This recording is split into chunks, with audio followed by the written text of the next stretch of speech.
zvangu Dhafu. Masira seiko maimezi? Iri bhori sei zvangu Dhafu sekumba. Handiri nani zvangu. Kumurume achiri kuiteko mumba chinguri ndandakamumirira parodhi apa kuti tiende kubasa. Nanhasi asati apedza. Ko chiko chamubata? Uzoti murume andangamene zvimwe zvinhu zvaari kugeza. Nanhasi achingori kugeza mufunge. Manje zvinoda here munhu wechirume anogeza mumwe mukadzi kudaro. Munhu ari kuita kunge ari kugeza nzou. Aiwa tidedzerei mhani abude tanonoka kubasa isu. Baba me. Kasita rachirabara. Baba!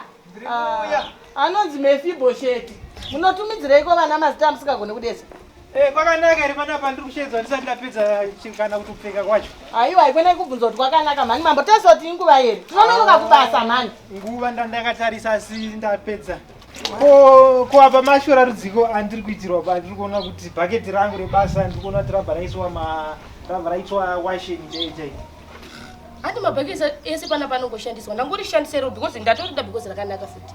Iri ibhaketi rebasa ndakataura pano papa ndikati ese mungashandisa mabhaketi asi bhaketi rakanaka nderebasa handidi kuti mushandise handizi kuti mazorishandisa sei kunaka kwaro hazviri kuti maakushandisa washeni rinofanira kushanda zvinhu zvinounza mari like basa randinoda kuita zuva ranhasi saka ibhaketi rebasa iri handina kufara nezvamaita nazvo isusu taakuenda kubasa.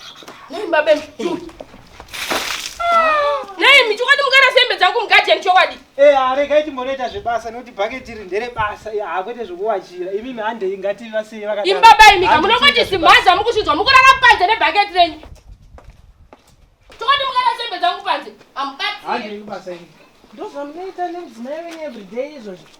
Zvisiye zvakadaro munongoziva zvevakadzere isusu handei tikuita zvebasa. Aiwa ikwenei kuti zvevakadzi kati memba neniwo ndiri mukadzi. Muri mukadzi.